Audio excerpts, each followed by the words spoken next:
This is Julie. This is Jenna. And we are the JJTwinzz.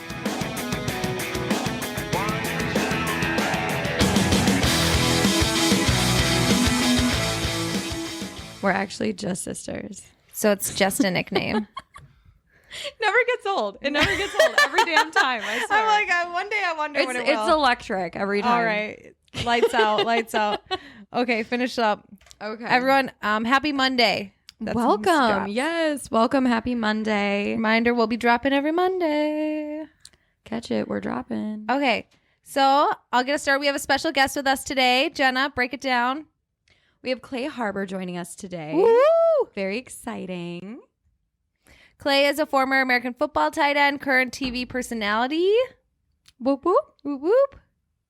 So you guys are reading it off of Wikipedia, huh? Shut up. We have a little bit more for you, but why don't do. you give us the breakdown for... We have like a bunch of cheesy stuff, but you can tell us. Yeah. Tell us about yourself, Clay. Yeah. I mean, you got it, nailed down pretty much. I played NFL football for 9 years. With the Eagles, shout out, right? Eagles and Jaguars, and then I went on reality television for a little bit. Bachelor Nation. Bachelor. Paradise. And I went to Missouri for college, Missouri State. Let's go Bears, bear up. Mm-hmm. And from a really small town in Illinois. And that's pretty much my life story. All right, we'll get into it. Okay, Jen, you've got the first question. Oh, I do. Okay. Okay. Oh, should we go right into the hard stuff? You ready, Clay? Because we're about to hit you hard with it. Yeah, we're going to hit you with it. Okay. No tax breaks here. Okay, so Clay, what was better, being on The Bachelor or Bachelor in Paradise? Yeah. We're kind of dying to know. And we love Bachelor in Paradise, so please just Big elaborate fans. everything on how Bachelor in Paradise Big was. fans. Well, I didn't spend much time with The Bachelor. When I was on The Bachelor, I actually got hurt playing football. I know it's pretty embarrassing being an NFL football player. I got hurt playing with 3 male models, a middleman, and a influencer, And I'm like, dude, I'm supposed to know what I'm doing here, and yet I got hurt playing against these random dudes. But to answer your question, my time was cut short, but I think Paradise was, for me, it was a little hectic, but I think it was fun. I mean, you're on the beach, it's warm, you got some cool sunsets. The food was good. The only thing is it's hot. There's no air conditioning. You don't get to sleep with air conditioning. You're just always hot and sweaty. Sleeping when you're sweating and hot and humid. Oh, it sucks. I lived in a... Yeah. No, I lived in an apartment with no AC, and it totally was brutal. It's like... I lived But I heard the with Boom you. Boom Room has AC. Ooh. Yeah. Damn, who's giving you our secret? We might have done a little research. I don't know. Literally, the Boom Boom Room has AC. They're smart about something. Not that I know about that. Do they have limits on, like, what happens when multiple people want the Boom Boom Room? Yeah, you got to schedule that prior. Come first serve gets the best Boom Boom Room, man. So do people, like, hit it at, like, 2 p.m. to claim it? People leave early to claim it. It was Dylan, Hannah, Chris and Katie on my season, and then me and Nicole. And it was always a fight to see who could get the air conditioning. There was only like one air conditioning room, and then the other 2 were not, like Boom Boom rooms. Yeah. Or there was 2 with air. One was better, one kind of sucked, but still a little bit of air, and then the third one was unlivable. Back to your own little room because you're not sleeping together, especially with no air conditioning. Yeah. Would you ever, like, strategize and be like, oh, hey, like, I know we might not, like, hanky-panky, but we both want the AC. Like, is that a thing that happens? You know what I mean? Like, I'd be like, That's Jenna, let's just fake it out for tonight. Let's get the That's AC. actually smart. Absolutely. I think that was my actual pickup line when I asked my then girlfriend-ish, whatever you want to call it, on Paradise, like, hey, would you be up for some air conditioning tonight? Yeah. And that's my line. That's the play. I would for sure go about it that way. And it's hard to say no to that because if That's someone says smooth. no, that's like, are you crazy? Reassess things, yeah. Yeah. Like, hey, how do you feel about some air conditioning tonight? Yeah. I feel like not sweating my butt off. So yeah. Okay, speaking of Bachelor, do you have a type? I don't honestly. I know my friends. Would your friends My say you have a son- type? I honestly I don't. The last two girls I've dated, literally very opposite of each other. So the last girl I actually dated was my height. I'm 6'4". She was actually 6'3", Michigan State wow. volleyball player, graduate, obviously, not Yeah. still in college. That'd be weird. But, You're that and then, Clay guy. He's dating college girls, you know. yeah. And then the most recent one was 5'2". A little What? bit short. Short Yeah, Jenna's queens? a short queen. I'm 5'2". A little bit of a difference there, man. It was you go from like Oh, yeah. somebody looking dead in my eyes. I don't even see guys aren't even usually as tall as me, being this tall, and then went from 6'3" to 5'2". So You got to know how to climb. I'm just speaking from experience. So. Yeah. Well, I mean, honestly, I think every nationality is beautiful. There's no type. It's all just like personality. Do you vibe?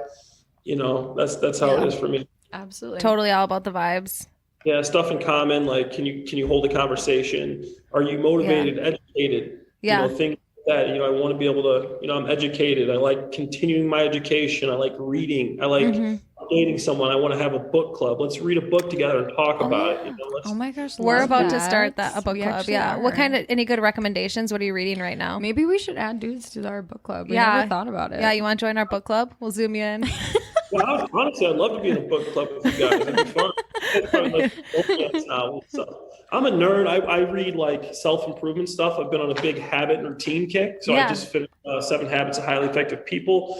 Last week, I finished Atomic Habits, and I'm reading right now. I'm reading Culture. I wanted to read Atomic Habits. Is that one good? Would you recommend? Atomic Habits is great. 7 Habits of Highly Effective People is a tough read because it was written in 1988, so it's like so old. Yeah. That means some of the stuff is still relevant today, but it's like an old school book.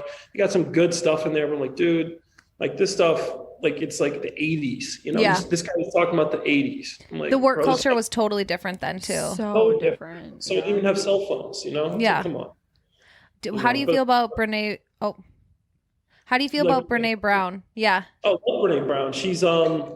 She's in my industry. So I do what I've recently started doing is motivational keynote speaking. That's why I speak on a lot of habits, routines, and stuff like that. And Brene Brown is great. She coming up talking about shame and really speaking on that, and then implementing all these different facets to shame, really creating this whole brand. And now she's one of the highest paid keynote speakers in the country. And she really speaks about some really good stuff, and she's helped a ton of people. And I think that's awesome. I think that's what it's all about, is really using your story, your lens. Everybody has a lens that you see the world out of, because we've all experienced so many different things in different ways from different places.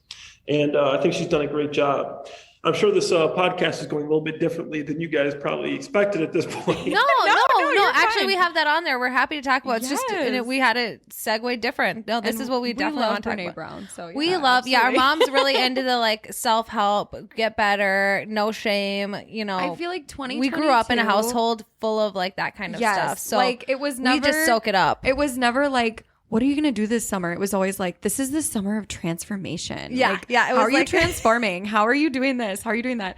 And like now I feel like we're really into like self elevation right now. Like, you need to figure out what how was to be our doing latest? that Yeah. all the So our time. mom, we always did like a thing, like summer of transformation was I my told- favorite summer. No, like I told mom this the other day. I made a Snapchat of it. I was like, this year we are going to shed, shift, and rise. I love that. I love it. I just I love love that. it. I was I just love like, that. this is us. And mom's like 100%. And we're doing it. mom's like, let's write down our goals. we always turn it into like an abbreviation. So we'll be like, what are you SSR. SSRing? Like, Goals are huge. Goals, Yeah. it's so cliche, but they're huge. You write them down, and then just like your little like shed, shift, and rise. Like having that is just something easy and quick. It's like it's like your mission statement. It's like you always know where you're going. Yes. Like you get out of, it's like a plane. When you're flying in a plane always gets off course by a little turbulence, a little wind, but always corrects. Whenever you get off course, you correct, and that's how it reaches destination. To have that there, those goals, those alliterations, everything you have to help yourself just keep correcting. You'll end up destination you want to be. And I think I really do believe that's huge, and that's how people become successful. Yeah, absolutely. You can't get to where you're going if you don't know where you're going. Like, you know what I mean? 100%. Steph Curry, if Steph Curry doesn't know what he's shooting at, he's not going to hit any shots. Yeah. You know, you got to have a goal. You got to have a destination, you know? No, absolutely. Yes. Do you like Steph Curry? Are you a LeBron fan? Yeah. Who are your fan? Like, who do you like in that sporting industry? Basketball? I haven't been watching basketball as much because I've been doing a lot of football, like an analyst stuff. Like I've been working with NBC Chicago and doing like on the shows, different shows, speaking, like talking football and stuff, whatever. Talking Eagles, Jaguars, and haven't been seeing as much NBA stuff, but I am a LeBron fan and a Steph Curry fan. Those are two of my favorite players. I think LeBron gets a lot of hate. He totally does. Yeah, I'm like, dude, like he's a great player. I know he's a little cocky and he flops and stuff. People don't like that, but I mean, hey, we should be happy that we get to experience this guy's career in his prime. Just like Steph Curry. If I see him on TV, like I got to stop and watch him. Like one day, I'm gonna be like, wow, I like got to see these guys play in their prime. I think about that with Tom Brady. Anyone who got to see like Tom Brady play in our lifetime, they'll tell their grandkids, I saw Tom Brady play, you know? Absolutely. He's one of those people. And you probably got to play against him. I got to shower with Tom Brady. Unreal. That's it. Mic drop there. Yes. I'm sure you girls would have loved that. I mean, I had Jimmy. Oh, Graham, yeah. Oh, yeah. Danny Amendola, you know, all those. Oh, yeah. Let's get Giselle in there. Yeah, that bot is rocking, man. We can just mix that right up. Yeah. Being with the Patriots and showing up at the team barbecue. I didn't think I was going to make the team. I made the team that year. I didn't last very long. But I made the welcome to the team barbecue, and you walk in, you see Tom and Giselle, right? You got Danny Amendola, and he was dating, who's his famous actress girlfriend? Julian Edelman was dating Adriana Lima. Yeah. Amendola was dating an actress. I forget her name, but I'm just like, wow. Like the Patriots, I'm like, it's like a movie. Yeah. You know? I'd be starstruck. They was know Gronk on the team with Gronk I love Gronk and his girlfriend. Oh, they're a dynamite couple. Gronk is my tight end amazing. room. So I loved Gronk. We had a pretty fun tight end room. The guy was a jokester. Really good beer pong player. Gronk was one of the best. I bet. I could see that. Honest, like I could see that. I could see it. He's kind of a degenerate, it seems like. Yeah, he's a big dumb animal, but he's just really good at football, and he's hilarious. Yeah. Sounds like a great combo. Yeah. What was I gonna? Oh, this is like totally off the cuff for what we were. Let's go off the cuff. Well, how do you feel about the Kirk Cousins? I heard was it the Jaguars who were talking about a trade with him, or was it? Oh, I'm gonna Panthers. I'm gonna talk about that later in the hot takes. Too. Yeah, we got this coming up. Let us know how you feel about it. Do you think that Kirk Cousins is gonna go to the Panthers? Yeah. What's your prediction? I think Kirk Cousins had a hell of a year. I know people are hating on him a little bit in Minnesota. Yeah. Didn't win many games, but look at the guy's stats. The guy had like Pro Bowl stats this year. He had a hell of a year, and just because I think they had some injuries and the team didn't do as well, I think he's got unfairly targeted himself. But I think Minnesota should keep him. I mean, I don't know who they got in mind. You know, I think. What do you think? I think the plan is to keep him, and I think that I definitely think that we should keep him. I think with Kirk, he's actually like a really nice, good guy. I think he's just like one of those people who like his whole life, you know, that kid who always gets picked on just because they're easily picked on, you know, one of those people. Yeah. I feel like he's just an adult kid who just is easy to pick on. And I think like it's just one of those things. Like that's kind of how I feel about Kirk Cousins. That's an he's assessment. Like, yeah, he's an upstanding guy. He talked at River Valley when I was going there. Yeah. Which is a church in our area, and it's like he's a great guy. I like every time I'm like, why does he get so much hate? But he just gets so much hate. He does. Really good though. One of my buddies, I guess Kirk used to play tennis, and one of my buddies is a tennis player, and he like plays tennis against Kirk. He's like been to his house and stuff to play tennis with him, just because he's like this tennis player. He's like the dude's such a great guy. And he's so nice. I played against Kirk, but I've never met him. And it's like, dude, like, why is this guy getting all this hate? I know. I wonder if he has like skinny tennis calves. Do you think he does? Doubt it. Are you kidding? No. I doubt it. I'd want to hear his grunt though. Oh my God. I'd want to hear his grunt. Yeah. Why do they all do that? I don't know. You know what? It's part of it. You just got to do it. We used to do it in gym class when we played pickleball. Oh yeah. And I was actually good at pickleball. Of course you would be good at pickleball. Badminton and pickleball, you do not want to take me on. Let me tell you. I would not take you on in badminton. I'm Funny surprisingly good at that. I don't know why. I don't believe that, guys. I think you guys are Okay. Let's get back. Okay, so wait, is it my turn or is it your turn? I think it's mine. How'd you start playing football? Who got you into it? Yeah. I started playing football with my brother. My brother was a year older than me, and I don't know why, but for whatever reason, just growing up, we just played every sport all the time. Like, so, kids today, they want to play like Fortnite or I don't know. Me and him, if we didn't have a ball in our hand, baseball, basketball, football, track, doing something athletic, like we weren't happy. So my brother, he's like almost 2 years older than me, but one grade. And we would just always play against each other. And he was older than me, so my parents would always want us on the same team. So I'd have to play against a grade higher because it made it easier for them to like drop us off and pick us up. And that's the reason I ended up going to Missouri State University. My brother got a scholarship to go to Missouri State. And the next year I got a scholarship to go to Missouri State. So we played, 4 years together in college together. That's really he cool. went academics, but he was an all-conference linebacker. I was an all-conference tight end. We had to go against each other in every practice. Back in college, it was a lot of testosterone there, and then you bring it back to our apartment. We lived together, and it was fun. But we got in a few fights. We know what that's like. When we lived in Uptown, Jenna was doing her student teaching. She was living with me in my one bedroom, and we shared a bed for 9 months. So we can really. Oh yeah, yeah, close quarters. That was the most we've ever fought in our life. I don't remember not fighting with you then. Oh, everything. We had an imaginary. We can talk about this. We're an imaginary roommate, which we like blame everything on it. Day, we called her Margot and be like, "Shit, Margot forgot to take out the trash again today." Margot, that stupid bitch. Margot. What'd she do again? Yeah, Margot, did you lose your keys? Come on. Damn. It made it a lot easier to live together. Yeah, made it something to laugh about. Okay, your turn, Jen. So what was that like? Like, what was that experience like playing football in the South? Playing football, like NFL football, or against my brother, you're saying? Like, what was it like playing like college football in the South? Oh, in Missouri? Because I feel like in the South, football players, it's kind of a different like hockey experience. Here. Yeah. No, it was great. I mean, I loved it. I would end up when I got recruited as a wide receiver, and I wasn't very good my first couple of years. I got redshirted, and my freshman year I kind of sucked, and I was a wide receiver.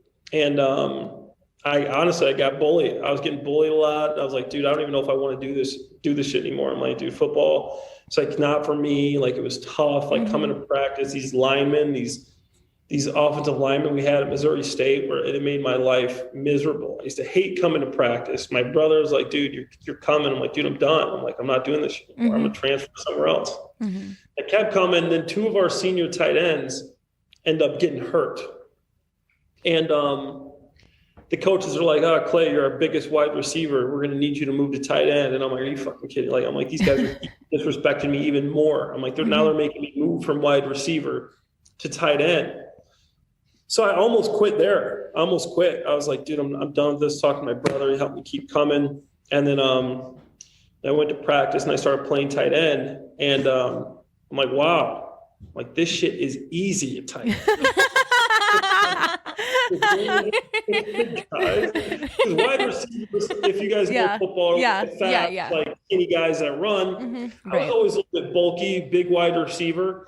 And they move you inside to tight end. You got to block, but you're going against these linebackers that can't run. So these big meatheads run like this. Right. They're trying to catch you, these safeties. And I'm like, this stuff is so easy. So I go from being this scrub that got bullied, made fun of, to my sophomore year. I go from being a nobody, and I'm All-American as a sophomore, first team All-Conference, All-American, set the school records for receiving yards for tight end. Scouts start coming, talking to me.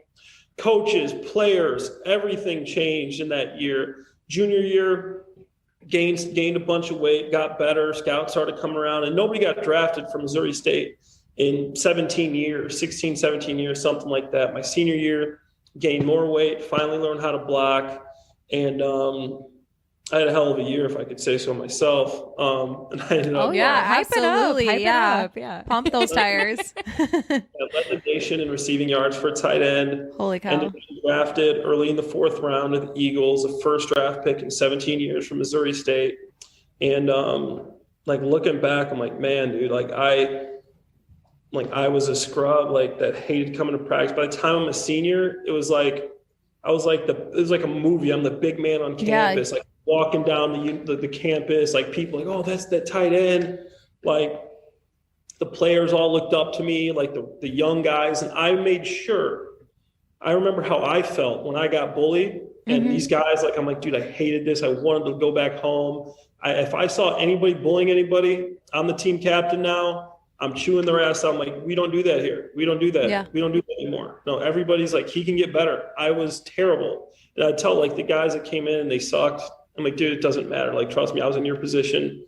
You know, now I'm about to get drafted to the NFL. Like, if you work hard and you want it, and, you know, a lot of people don't know, a lot of late nights, late workouts, like eating until my stomach hurt because I had to gain weight. I was a skinny wide receiver. And then I'm still 250 pounds for some reason, but this stuff wasn't easy. Yeah. And I just knew, like, don't make anybody, like, why are you bullying this kid? I was that kid.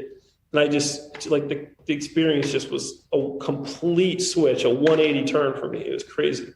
I just, like, love that you took that, like, platform of kind of, like, rising and, like, used it to, like, set a good example. I mean, so admirable. Like, it's True really leader, awesome. Honestly, yeah. Because a lot of people would just say, well, I paid my dues, so does he, you know? Absolutely. I hated that. And I know guys were like, well, when we were like, dude, no, like that shit was tough. And I know how hard it is for some kids, some of the guys coming from Florida, coming from out of state, like they're here in Missouri, you know, and they're trying to just figure it out, to just keep their head above water. And now they're coming and people are bullying them, making fun of them for not being as good or like whatever, or being a little different, you know. Yeah. Something like, for me, I'd get made fun of for my my voice. I'm from a small town of all white people, a bunch of farmers. I don't think I have it as much, but like I had a little bit of an accent. You know, I sounded like a country farmer almost. And like me and my brother, these two, you know, were mixed people. My parents are biracial, my mom. And you know, my family's just country. I mean, if you had to call us something, you'd call us, I guess, trailer park trash. We all grew up in it, you know, but I take pride in that term. I don't care. Call me trailer park trash. Thanks. Well, it doesn't sound like you have an accent to us, so good job. No. And we have like hard. I have a hard Minnesota accent. When we go to Colorado, which is where a lot of our extended families, they're like, "What country are you from?" Like, I was in Vail, and someone's like, "Are you from Germany?" And I'm like, "I'm from Minnesota." like no. I don't know your guys' accents. I think you guys sound good. Good, thank you. Good. You'll hear it in just like a few words that are just big. Can I get a big? And if you say that in like another state, people are like, "You want a bog? What are you looking for?" Like, at least we move fast. Nothing's worse than being in the South when you're like, "All right, let's get this show on the road here." I know, right? Yeah, no, and it takes like 20 minutes to get a cheeseburger. Yeah. And it's so hot down there. You get it. Like every time I'm like, oh, I have empathy. I understand. But man, just the patience runs thin. Minnesota now? Yeah. Oh, heck yeah. What part of town? We left the uptown when the George Floyd stuff happened. We moved during the riot, so it's kind of wild. Yep. So we're in like Wayzata area, kind of near the lake. If you ever made it out there when you were here. Yeah.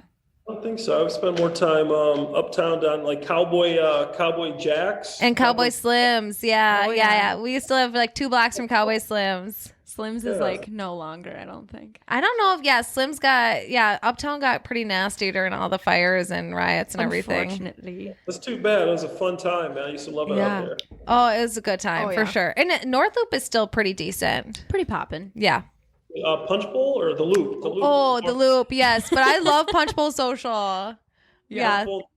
2 of my spots. Yes, those are the good ones. Come back to Minnesota and I'll go back there. Yes, that'd be so fun. And then you have to go to, did you ever go to Smack Shack when you were here? Oh, yeah. They have these drinks called a hurricane. And it's like, I've it's played like a little I don't too know how to many of those explain it. It's like a away. margarita on a Long Island mixed together. No, it is this. I don't know. The closest thing coming from a hurricane savant, because she's not. I am. Jenna drinks the hurricanes like no I other. drink them. It's more like a sex on the beach, but like, big hangover for me. Yeah. but like really I'm big. I'm a Patron and soda kind of person, so like for me, it's like headache in a glass, but it's good.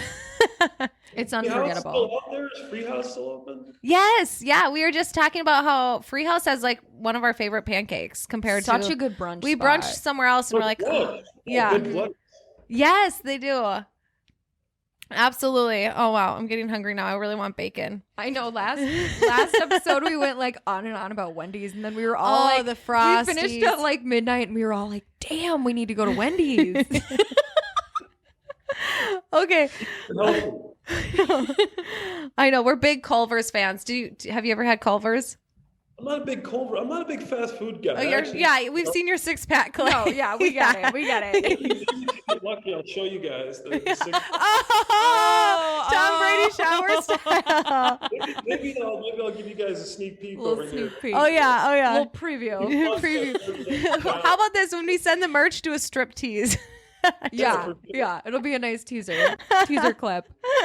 Okay, so you kind of started on this. Tell us about all of your like new things. You've got this 30-day challenge. How'd you start that up? Tell us a little bit about that. Yeah. All of your adventures you're doing right now. Yeah, I've always been into fitness. I've been a big fitness guy, and I decided I'm going to do a fitness challenge. I'm big into reading up on habits. I'm like, all right, habits take 21 to 28 days to form. I want to see if I can help people. And I've always wanted to be like an entrepreneur in the fitness world. And so I decided I'm going to become a certified personal trainer, a certified strength coach, and a certified nutritionist. And I'm going to start creating challenges, and I'll train like high-end clients, if they make it worth my time. But I want to do like just mass, like give people information if they want to strength train, if they want to just be healthier, like workouts, whatever. So I created this fitness challenge for 30 days. I hired a nutritionist that was, she's a master of nutrition. She got her master's. She's a rock star. She's really good. She created a whole fitness nutrition plan for it. I hired a physical therapist who has a whole physical therapy plan. And then I wrote the workout plan with help from a couple of certified personal trainers. And we just basically just sold it online. And we have a big group that we're doing it with, but that was fun. Cool. I just became certified as a personal trainer. I got I'll probably be a certified strength conditioning coach in like 2 more weeks. I've been working on that on my free time. And then nutrition will be after. I just want to have the certifications behind your name, just kind of gives you absolutely. More, it's like more validity. You're like, you have the certification. Like I obviously know the stuff already, but now that you're certified, it kind of makes you more professional. So that's just been a passion of mine, like a passion project. Yeah. People trust you with your money more when you're certified, right? Absolutely. Yeah. Absolutely. Yeah. No, but that's legit. That's awesome. And like I think with like anything in your industry, like you live it, you breathe it, you show it, so now you can teach it, kind of thing. Absolutely. You're already an expert. Yeah, when I come out to Minnesota, I'm going to get you guys on a workout plan. So yeah, totally. Yeah. Get ready. We'll do the Lifetime. Go to Lifetime. Lifetime. That's actually a really nice Lifetime in Minnesota. Yeah. Yeah, we're like headquarters out of like Minnesota, so they're pretty bougie. I always joke like the Minnetonka one, so that's the one we go to, or like I do too, because we like live near there. Right. Jenna's not a big Lifetime person. No. But it's like Dad Central. Like I'm not into the daddies, but it's like Dad Central. If you were, that's where you'd go. But it's actually so nice. And like I want to do like a whole spa situation. So like the sauna, hot tub, cave environment. Like I just want to like someday after a workout, just spend like a whole hour doing like the steam room sauna, hot tub. Sauna every day. But I mean, if you're looking for a guy, like you go to a gym, I know girls like the workout classes, but like if you go to a gym and hit the free weights for a little bit, know what you're doing a little bit, like there's going to be like the ratio in there of like attractive guys in like a nice gym. I mean, you're going to come out there, you're going to be doing pretty well. Oh, totally. And a lot of times they like care about like the same things you do. Like when you were mentioning types, shared interests and like hobbies, I feel like are such a huge thing. You have to have those like shared interests. Absolutely. I've learned that. And, sometimes like, I think it's great that we're different. And I'm like, yeah, differences can be great. Like, like the synergy, like, your differences can make you great if you think about like some of the great business people. But like what I've learned, and for me in a relationship, you definitely have to have those, like be outdoorsy, be spontaneous, like be into health and wellness, like be educated. Like for me, I've narrowed it down. I mean, 35 years it's taken me, but I think I'm finally getting the hang of it. Oh yeah, you're getting the hang of it. You'll figure it out. So speaking of this, as many people would say, we're not worried about you. Yeah, right? no, Isn't we're that not. What people we're not. So speaking about this like process and this new like public speaking venture that you've been into, what would you say like is the most inspiring part about that? It's just when you start to really find your why, right? You want to look in, like reading these books, and I belong to this group called Brand Builders. It's a really cool group. It's like a mastermind of like-minded individuals that want to just better themselves, their businesses. There's keynote speakers. There's people that just want to grow their business, grow their influence, like help people. When you really look and like sit down and find your why, like, okay, why do I want to do what I want to do? And it's like, okay, I want to, help people become the best version of themselves and to live fulfilled lives. And like, I know I've been through a lot in my life and I've learned a lot and accomplished, a pretty good deal. And from where I started, and sharing that with people and maybe being able to help people to become the best version of themselves like I did. And like, going through football, figuring that out, almost getting cut. My coach told me I can't play tight end in the NFL, end up playing, 6 more years, end up making $10 million in the NFL. The guy telling me I couldn't play. Guess what? He was out of the NFL before me. So just doing things, becoming successful, knowing what it takes and trying to share that with people that are going through the same thing is really what inspired me to start this, this career path. And I'm not a great speaker. I'm not like great at dictation. Like it's not something I'm really good at, but when I'm passionate about something, I'm willing to put the work in. And I've really been working on honing my craft and my message to where I'm really excited to keep doing this and keep improving. And, hopefully I'll be able to just keep growing it and be in, stadiums full of people one day, sharing my story, helping people become the best version of themselves. That's the vision I have. Yeah, absolutely. I would say you're good at it for sure. I would say you're quite eloquent. Yeah. Yeah. And also when you're excited and you're passionate about something, that energy is enigmatic. So people just grasp that energy. It's contagious. And contagious is a better way for it. It makes you better at what you're doing also. Yeah. So it's like you're not even working, it's just like you're enjoying what you're doing. You're if you really believe your message and what you're doing is for a great purpose, it just makes everything easier. And you're spending these hours like on the computer researching things, okay, can I do this? Can I be reading these books? It makes it fun. Yeah. You're looking for little pieces that you can, maybe this could help somebody. Maybe this will help my speech. Maybe this will, and it's really actually, taking the place of like some of my younger days when I was searching for, fun in different areas of my life. And I just feel like I'm definitely on a better path like right now. Yeah. Researching can be really fun, I think, amazing. Personally. Yeah. It's so much fun if you're like really interested in the in what you're researching, obviously. Yeah. Is it my turn? I think it is your turn, yes. Who inspires you the most? It's a good question.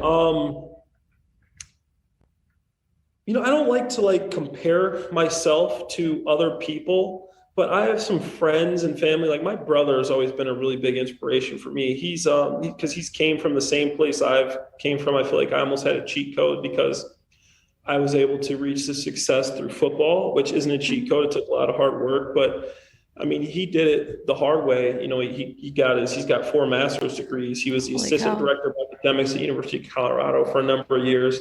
He's married to his college sweetheart. He's got 3 kids. And they got a big house, white picket fence. He goes to church every Sunday. He has always got a project he's working on to improve. He's working on becoming he's a principal now, but he wants to become a superintendent. And always someone's working on a project, a certification, something. My sister-in-law inspires me. She's got 3 kids. She's a full-time mom. She works a full-time job, and she's going to school. Just finished her master's degree. Now she's got a real estate license. Like these 2 people, I'm like, that's what I want. They have this family, full-time parents, full-time jobs. They keep improving and bettering themselves, in every way. And I'm like, wow, that's really, I love going out there, spending time with my niece and these kids. I love them to death, but they're a handful. Oh my gosh, we feel the same every time. Yeah. So we have 3 nephews. 3 nephews under 5, 3, and 8 months. So we get it. You're always holding 2, man. It's always like, I got 2. Where's the other? Like, the worst is like holding one and taking the other out of the tub, and you're like, someone's slipping. I know. I was literally like, doing a shift. Like, you're fine. It's okay. Like, so hard. I'm like hanging out with them, and like they were wanting to play like the whole time. Yeah. Yeah. One of them crying because I'm not playing with her. Yeah. Luca, Uncle, play over here. I'm like, I don't know what to do. And then the youngest one is just like, it's the most savage because he's just trying to be like the older brothers, and he's climbing up on everything. And it's like, I don't even remember that one being able to touch that stuff. And it's like, all of a sudden he's gonna knock over the TV, and you're like, oh my gosh. And then every 2 seconds, it's somehow they're wrestling, and you're like, I didn't know. They're like, 5 more minutes of wrestling, and we're like, just don't hurt. And you're like, who said that you could do this? Is mom okay with this? That's our thing. Is mom okay with it? Well, yeah, we'll always be. I'll be like, if I call your mom, is she okay with it? Yeah, she'll just do it all the time. Sure, Aunt Bunny. We're like, okay. Yeah. So we have an older brother who's virtually perfect, so we get it. Yeah, we do. Yeah. I didn't know if it was a brother or another sister. So it's your older brother. Yep. Yeah. So I feel like growing up, it was like, I wanted to be just like him in every aspect. Like he would go to so he was 7 years older than me and 9 than Jenna. Yeah. So he'd be like, all right, I'm going to acceleration. Like, come with me. And like Jenna and I'd be like eating mac and cheese, watching TV on the couch. And I'd be like, oh, he's like, don't be lazy. And I'm like, oh shit. Okay. I gotta go. We were always with him. Like wherever he went, it was, we went with. And we grew up at his tournaments. Football and basketball were his sports. So that was like our childhood. Him, like, sell like his high school football cards like around the neighborhood. Oh, it was so cute. Yeah, he totally like, we were the cute little sisters, and he's talking to high school girls, and we're like, do you like our brother? Yeah, we were always like just his side chicks. Yeah. Oh yeah, it was great. Yeah, he played at NDSU, which I don't think Missouri would have played them. And no, I went to Missouri State University. Oh. We played against North Dakota State. Wait. Well, then wait. And you're 35. You probably played our brother. Oh my gosh, our brother's like 34. He's a DN. Jeff Bowman. Jeff Bowman. Sounds familiar. Yeah, he probably knows me at least. He probably. They're big Bachelor fans. Oh so. Yeah. His wife and mother-in-law definitely do. You might know me from college. I'm saying, like, I remember playing against like Clay Harbor, the tight end from Missouri State. Oh yeah. Well, we asked him. Yeah, Eric Decker was recruited over him, so we couldn't go to the U because he still hated the U. Yeah. It's like, guys. Yeah. We get the football life. A lot of opinions, but yeah. A lot of opinions. Our parents were like, well, you raised opinionated kids. You did something right. That's us. Yeah. Okay. So is it my turn? Yeah, it's your turn. Okay. So like, what was that journey like becoming like a public speaker? Like, I mean, I get it that you're like still in it, but how did you like? Do you get nervous, or is it a lot virtual? Yeah, sorry. And like, how did you decide to go into it? Like, yeah, kind of give us like the whole background a little bit. So being in the NFL, you'd be asked to come and like talk to people, like kids and stuff, and that's what it started. Just coming to talk to like high school teams, kids, whatever, and then I just realized when I started doing this stuff, I'm like, I actually like enjoy being up on the stage. And like when I'm done, I'm like, damn, I'm done. Like I want to keep going.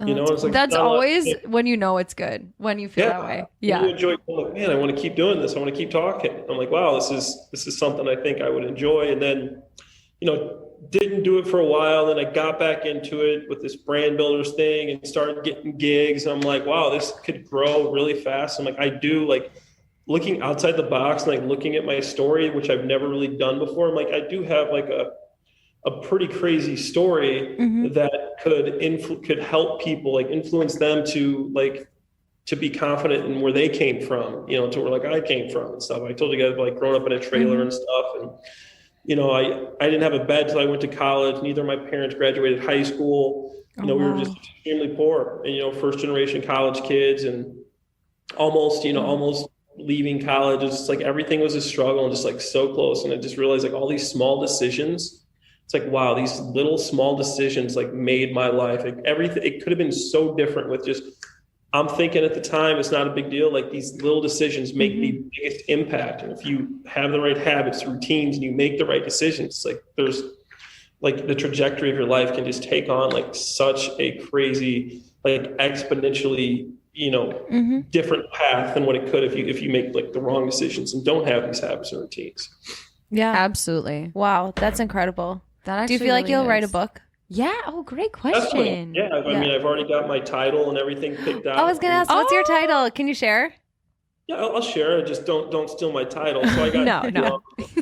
Hall of Fame Habits is my name. Love Hall of Fame Habits, and Missouri State Hall of Famer. But you know, I'm going to interview for my vision for the book a bunch of my friends and stuff that have had Hall of Fame football careers, and then from undisciplined, unstoppable. Hall of Fame habits from undisciplined, unstoppable. You know how, Clay Harbor. I love it.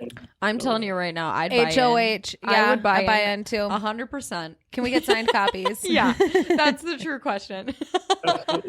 Oh my gosh, that's awesome! I'm so excited for you. Yeah. Oh, that's so awesome. Yeah, a lot of hard work. I'm enjoying it. Absolutely, that's all that matters. Yeah. Okay, so we have a few other questions. Yes. Oh, wait, is it your turn, Jenna? It's your turn. Oh, I'm getting lost. So you're moving to New York. What's bringing you there? Yeah. So I got some cool opportunities out there. Some people. I've always wanted to live in New York City, and my lease is up in Chicago, and I still I'm open to traveling to wherever I want to go, and I have some cool opportunities out there. There's a couple of people that I'm going to be working with that live out there that I'm going to be writing with and doing speeches with. So just to be closer to them and to work with them in a business standpoint is perfect. And I'm actually going to be living with someone you guys probably know. I mean, probably most people know him. Oh, who is it? Are you guys ready for this? Yeah. Oh yeah, drop it. Yeah. Excited. Pilot Pete. Pilot Pete. Oh, Pilot Pete. Is he dating anyone? Awesome. Are you guys both moving to the city single? I'm not at liberty to talk about my roommates. Are you dating anyone? Ooh. I'm seeing someone. Ooh. Okay. Does she live in New York?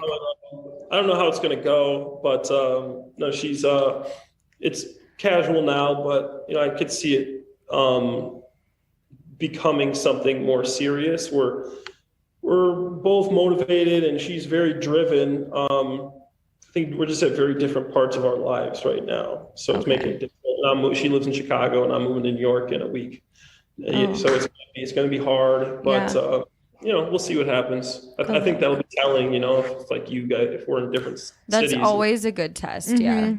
And we still keep going, progressing, then I think it'll be cool. But we both have so many things that we are want to do professionally. That's an issue.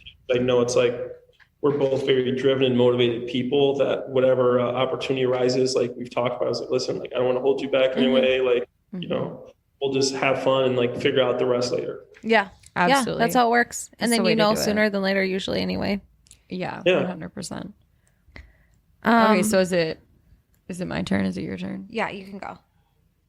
I think we're pivoting now. Yeah, we are. We're pivoting. Yeah, Chi-Town. So we love Chicago. Our brother actually lived there for a little stint. And we loved it. So since you're leaving, can you let the listeners know some of your favorite spots? Yeah. What are your favorite spots Chi-Town? in Chicago? Absolutely. So we'll start with we'll do the whole game. We'll start with gyms. I've been to every gym. I think if you want a studio, Train Moment's good, Mode's good in West Loop. If you want a big actual gym, there's a cool Lifetime in the city in Chicago that just opened. There's Lifetimes all around the suburbs. I go to Equinox now. Equinox is okay. It's there's an FFC, some cool gyms, fitness formula clubs all around the city. I like that as well. Restaurants, Lyra just opened. It's good. Rosemary just opened. Very good in West Loop. Bandit is good. Good margaritas there. Love a good Sushi. marg. Go to Sunda. Good sushi. I just went okay. to RPM Seafood last night. Some of the best salmon I've ever had in my life. I like RPM Steak. Bavette's is a really good steakhouse. Good date spot. Ambiance is really dark, light, romantic. It's like an old school. I felt like I was in like a mobster movie with like a Oh, I date. love that. That's the best ambiance. Yeah.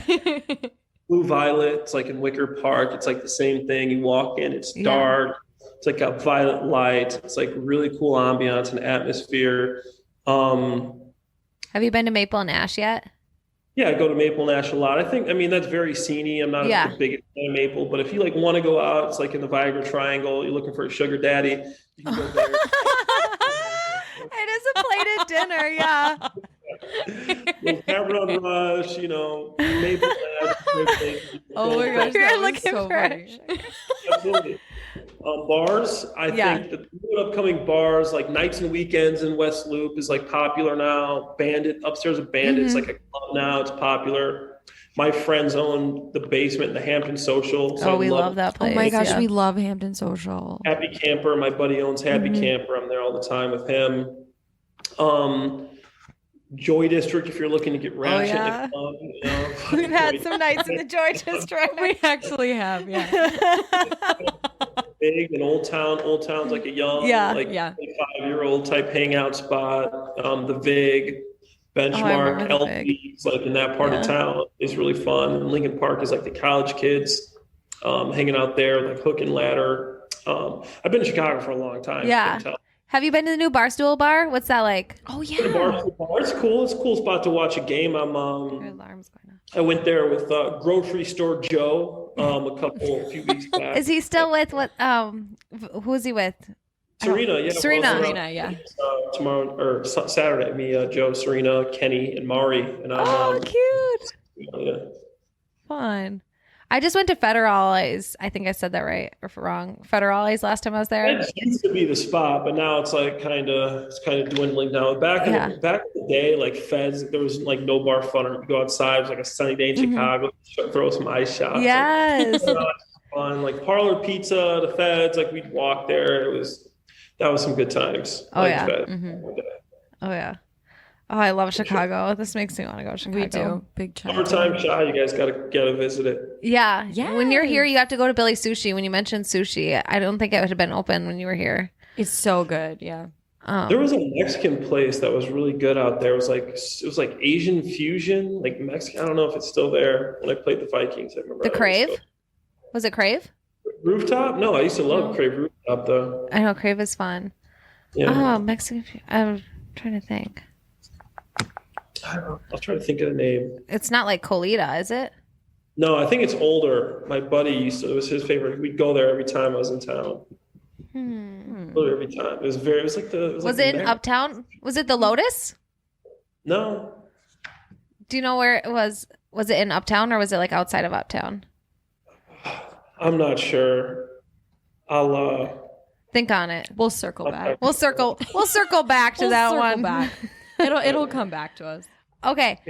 So are we moving on to what are your fave Chicago memories? Yeah, hit us with some memes. Ooh, so many. I mean, that's a tough one. I remember one of my favorite memories. My cousin Andrew Spencer, he was a Bachelor guy. You know Andrew S. I don't know. You guys probably know who he is. He was on it recently. Yeah, he was on KBC. Yeah. He over the pandemic. I live in a high rise, and I live right across from Lincoln Park and Lake Michigan, and we're just sitting up there. We had a couple buddies come over, and it was a summer night, and we're like bored, and we're like, guys, like we're having beers, like hanging out, just watching movies and stuff, and we got the bright idea to go over to Lake Michigan. And next thing you know, we're swimming in the lake. It's like 2 a.m. We're just having beers, and the night just stars are out, and we're like, dude, this is really dope. And like we brought like a mini speaker out, like a movie, and we just sat there like in the lake with the friends, like tossing a football around at night, drinking beers, like sitting in the sand, and just like hanging out. And I'm like, this was a really good memory, just being with the guy out here in the middle of Lake Michigan. There's not a soul around us. It's really great memories. But I love Chicago. I love the lakefront path. You know, riding bikes to the museum. You could ride a bike to the Bears game. You know, the Bulls games were fun. There's so many great memories. You know, Lincoln Park, walking through the park.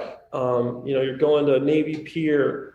There's just so many different. The Lincoln Park Zoo. There's a lot of eating so much good food. I was gonna say the food in Chicago is just so incredible. Good. I feel like you could eat your way through Chicago and never end. There's really no city like it. It's like sad that I'm leaving, but I'm like, I've had so many good experiences here. Like I'll look back and like just think of so many good memories, and I've had so many great times here. And still have a lot of friends here, but there's a lot of things about the city that, you know, people are like, obviously the crime is bad. You know, there's, you know, the weather, the traffic, you know, the city's pretty corrupt. Yeah. You know, the leadership, it's just, you know, a lot of issues, but you know, I don't care. I think Chicago is still one of the best cities in the country. I would agree. Totally. Word. Yeah. Word to your mama. Okay. So our next segment, we do these Proust questions. So it's supposed to like, reveal part of your true character. Okay. Do you want? Yeah. Can I go first? Yeah, you go first. I'm not going to ask the first one though. I'm going to throw it off. Okay. Okay. So if you could have any talent, Clay, like any talent in the world, what would it be? To be able to read books in a minute. Oh, that's brilliant. Yeah.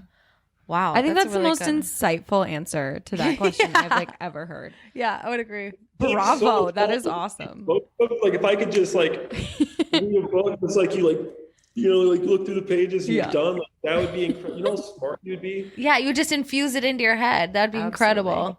To read and understand books instantaneously would be my superpower. That would be mad respect for that. Yeah. That's the best one I've heard. Awesome. Okay, what living person do you most admire? Yeah. He won't watch this, and I'm glad, because I never tell him to his face. But like I said, like I'm really, you know, impressed. And my brother motivates me in a lot of different ways. Just being a good human and being such a hard worker and such a good dad. Working out, the guy's got abs. You know, it's like, dude, like how are you real? You know, doing it all. It's incredible. That's awesome. Our brother got a dad bod, but he's going to hear us. It looks great. It looks great, Jeff. Jeff, your bod looks great. He joked about it. He said, we love you. We love you. He said he joked. He said at first he got sympathy pregnant weight or whatever. Sympathy pregnant weight. He ate, because his wife was eating. So he ate yeah. No, he looks great though. He's still a unit. He's still swole, as he likes to. Swole. That's all he'll remember if he listens to this. So swole, yeah, swole, lights out. Yeah, that's what his kids say. Everything is lights out. Lights out. These cookies are lights out. Okay. So the next one, what is your like life motto that you like to live by? Life motto. I've been thinking a lot about this, like creating a mission statement, but you know, maximize each day. Just, you won't get the day back. Just make each day your masterpiece. Oh, cool. Make each day your masterpiece. I love it. That's incredible. Put that in your book. Yeah. Probably will. Okay. Yeah. Ooh. Who or what is the greatest love of your life? Yes. This is juicy. The greatest love of my life, who or what? I think I got a couple. I think my family. I have a great family. Me and my brother, like growing up in college and high school, at that point in our lives, we were literally one person. Like it was like, obviously now we've like separated. He has a family. We're not as close, but at that point, like me and him were like one person.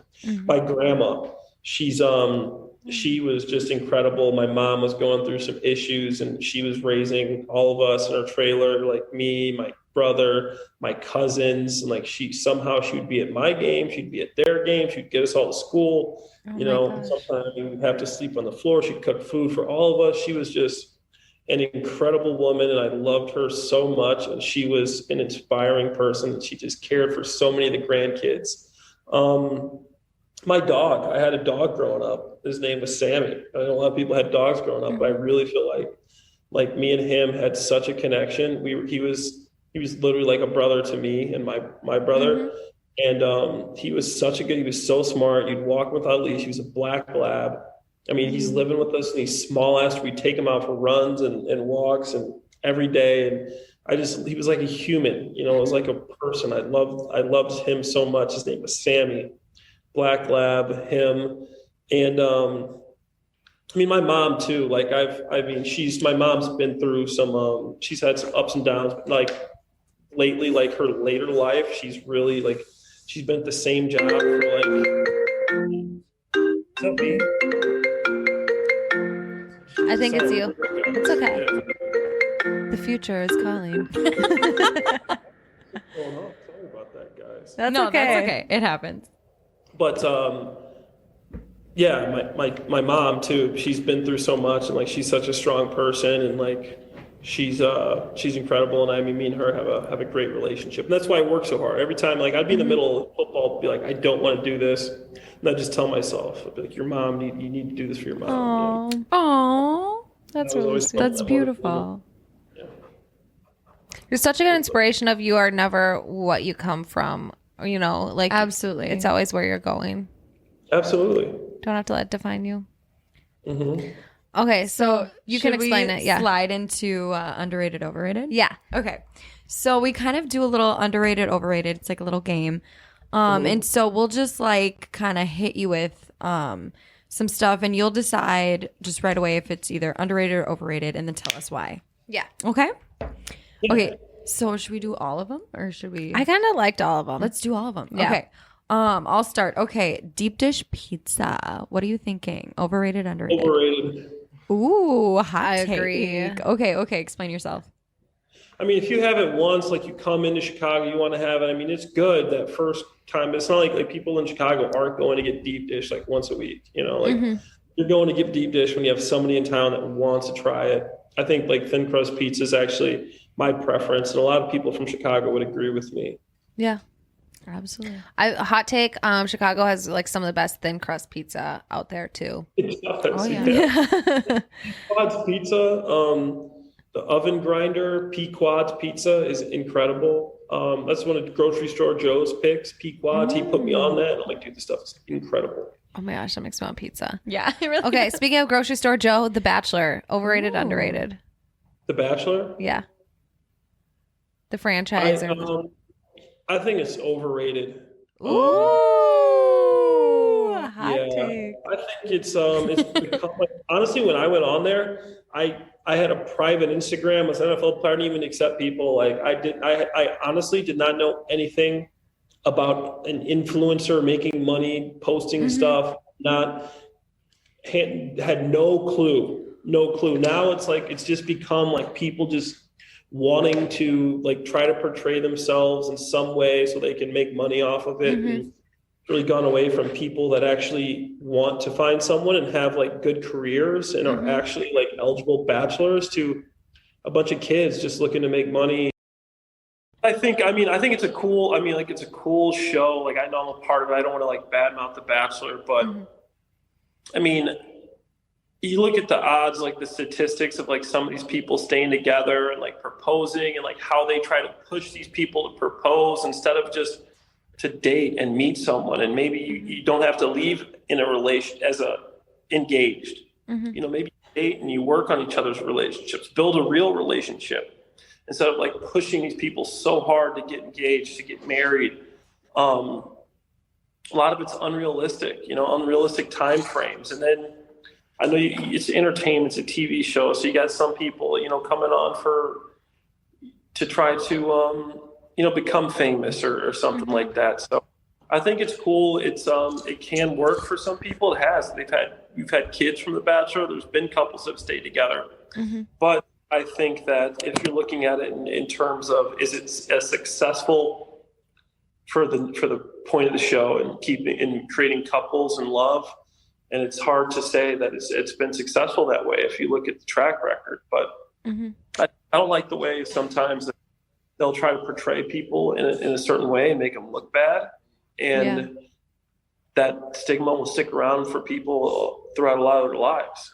And these are real people that some of these producers and the TV will try to edit in a certain way and make look bad just so, it's better for ratings and stuff. And I feel bad for a lot of those people that get that. I mean, I got a little bit of it on Paradise, and they'll switch around certain things to make it look like you said something or did something that somebody doesn't like. And it's literally just like a big popularity contest is what it's become. Yeah. And it just doesn't seem as authentic as I think it was back in the day. I don't know I know it's reality television. How authentic can it be? But I felt like before, like the huge like social media boom and all that stuff, it was a little bit more authentic, and it wasn't as much of, what it's become now. And now some of these people, you're like, is this a real person? Is this person a paid actor?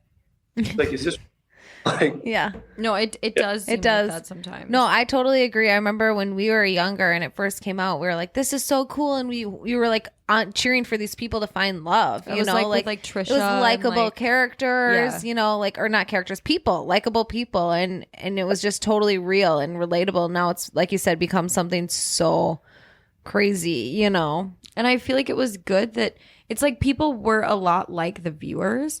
So it was like more of like a common experience to watch. Whereas like now I feel like it's just like people looking for a platform. Yeah. It's literally, it was literally like you would have like more normal people before. Now it's like you said, it's like a lot of people go on there looking for a platform and just trying to become like an influencer or become famous or try so they could date a celebrity or whatever their ambitions are. But I think some people do come on there and be like, hey, like this could work, like let's do it. So that part's cool, like if it really could work. And I think Paradise could probably work a little bit more than the Bachelor, the Bachelorette.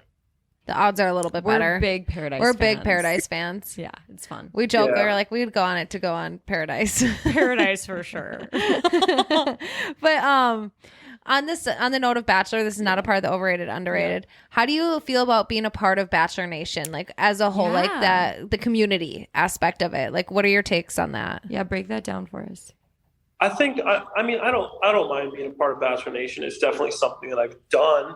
Looking back, sometimes I question like if I should have done it, but I'm like, you do everything for a reason. I met a lot of people. I think it was cool and like a cool experience I'll be able to tell my kids about one day. Like, hey, I was on a TV show. I played NFL football. I did all these different things. Like, there's all these different parts of life, and now I'm speaking to people about motivating them with habits and routine.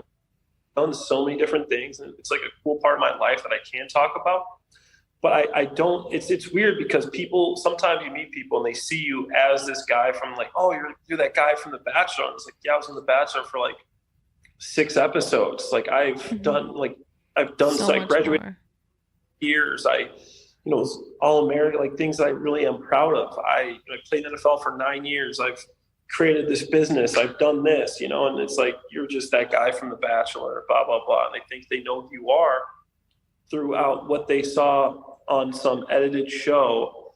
That's literally a show, and it's edited for. So there's some pluses and some minuses to it. The pluses is like, yeah, you do sometimes you get a bigger platform. You can reach a lot more people if you want to do some good for it. And then, some people think of you as that person, like this, you're the guy from The Bachelor, when there's like a lot more to all these people than that, obviously. So there's some benefits, and there's also some negative things, but I think overall, cool experience. I'll be able to talk about. I have a lot of good friends from there. Like a bunch of my good friends are from that show, and I think you can meet really cool people, and they're good people. There's also some that are questionable, but for the most part, I've met a lot of cool people from the show, and that makes it worth it to me. The fact that I have some of these people in my life that I consider real friends totally opens up your network for what you are doing now too. Absolutely.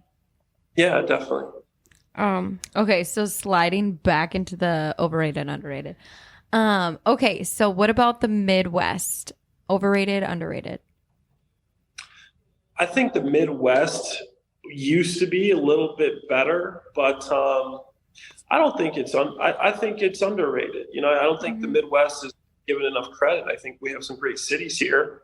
I think that in the last couple of years, like the pandemic and stuff has been, pretty hard on the Midwest. I know it's been hard in a lot of places too, but especially the big cities, obviously Minnesota with the George Floyd and what's happened out there to a lot of the bars and restaurants is unfortunate. The lack of, the lack of, a lot of the necessary things that we needed to, rebuild and reconstruct. And the same with Chicago. A lot of things happening out there. It was poor leadership, it was anarchy at some moments, and, the Magnificent Mile, Michigan Avenue, a lot of the story like happened. But I think it's underrated, man. I love the Midwest. I think Chicago's great. I used to love Minneapolis. I'd come up there, Milwaukee. There were some underrated cities in the Midwest. I think they're going to come back, obviously, in time, and I think they'll be what they were. But I think underrated on that. I think there's some really cool stuff. Hell yeah. I would totally agree. And I think like Midwest, it just gets overridden. And you know what? We're great here. Let's just stay underrated, It's a hidden gem. It's fine. Let's be the underdogs forever. We'll be the hidden gems. It's fine. Okay, last one. Being an uncle. Yeah. Overrated, underrated. Underrated. I love it, man. The best part is that you can have so much fun. But I mean, you have so much fun and you love hanging out with these kids. But the best part is you can give them back. Dad, this is a job for you. I'm out of here. Ask your dad on that one. That's your dad. He birthed that little booger monster. Yeah, I'm not going to help you in the bed. Hey, Uncle Clay, I got to go to the bathroom. That's a dad job. So, we'll go play again. Yeah, we'll go get snacks when you're done. Not doing the hard stuff. Yeah. You always get to be the fun person. It's like the best. Yeah. We love it. Absolutely. I took my nephew to a Marvel movie. It was like one of the Avengers movies or something. And I fed him so much popcorn and Gatorade. By the time he came back, he's like bouncing off the wall. I'll drop him back off. I was just in front of the movie. We'll see you later. The best is, can I have another one? Sure. Did they shut the lights off? Little business center here. I'm talking to you guys. Hold on. Right back, guys. Oh, there it is. Motion lights. Love it. Yeah. Oh my gosh. Oh, Clay. Yeah. Okay, so tell our guests where they can find you. Absolutely. You can find me in Chicago. No, you can find me on address is. My door number is my Instagram ClayHarbs82, Twitter ClayHarbs82, TikTok. I started TikToking a little bit. Look at you. Are you guys on there? We're trying to get better at Twitter and TikTok. We're dipping our toes in it. Yeah. It's actually it's growing. You just got to use the trending sounds and trending stuff and just watch TikToks and you'll figure it out. But I think TikTok is like the future. Oh, 100%. Absolutely. Well, and you look at that younger generation, the Gen Zs, I mean, they're making money off of it at such a young age too. They're like making businesses. They're kind of entrepreneurs for the next generation for sure. I have like kindergartners that can like do the TikTok dances like without music. Yeah. They'll literally just ask me like, can I do TikTok dances for you? I'm like, sure. Yeah. Jenna's a teacher. I teach kindergarten. Yeah. But yeah, it's wild. Awesome. Yeah. No, the kids, it'll be interesting to see where the world goes with this next generation. It's incredible. We'll see. Yeah, we'll see. They're still kids, Still kids, yeah. Well, thanks for coming on, Clay. This was so fun. Yeah. Oh, a lot of fun. I appreciate you guys having me on, and we'll have to whenever you guys come to Chicago, or I'll come up to Minnesota, and we'll have to get a couple beers. Yeah, we'll have to get Billy sushi. Absolutely. Yeah, totally. Thanks, guys. Yeah. So I don't know about you, but like I'm feeling some steam up in here. Should we get our steamy hot takes before we get into it? Everyone, merch is live. We've been mentioning how much we love merch. We created some for you. buy your favorite pieces, you can find our website and our shop on our Instagram. We are so and excited our Flow about page. It. At JJTwinzz. At JJTwinzz. Use 10K for all of your better edge bedding as well. All right, Jen, let's get into these steamy hot takes. Okay, so can I go first? Yeah. Okay. So Gophers men's basketball can't keep up with Wisconsin. In a 68-67 loss, the Gophers shot just 39% in the second half, while Wisconsin made just enough plays in the final minutes to complete the season sweep. Woo, get those brooms out. All I have to say is get them next time, boys. Yeah. That's all you really can say on that one. Dust on the ground. Next. Like the bus. All right. My next one. So the MLB and the Players Union are still at it. Apparently, if they have not reached a decision by Monday, the day this episode is airing, we're recording a little bit earlier. The lock will. So a lockout started in December, and it will continue if they don't reach a decision by Monday because they want to be at spring training no later than March 5th. So the MLB is threatening to cancel games if the union has not accepted their proposal and made a decision. The feuds are over contracts and kind of improving those like base salaries that people start at. Let me see. I can pull up the specifics. They're just kind of boring. Let's get specific. Yeah. Okay. So the MLB's latest offer was a $10,000 increase in the proposed league minimum salary, starting at $640,000 and rising by $10,000 each year. The union has sought a minimum salary of $775,000, which would climb $30,000 each season. Minimum salary in 2021 was $570,500. So we'll see what's decided and where the spring opening games go, because I guess if they don't, they want to have at least 4 weeks for spring training to eliminate any injuries. Love it. So they're going to threaten to cancel games if they don't make a good decision. Got to make those decisions. Yeah. All right, Jen, what's your next one?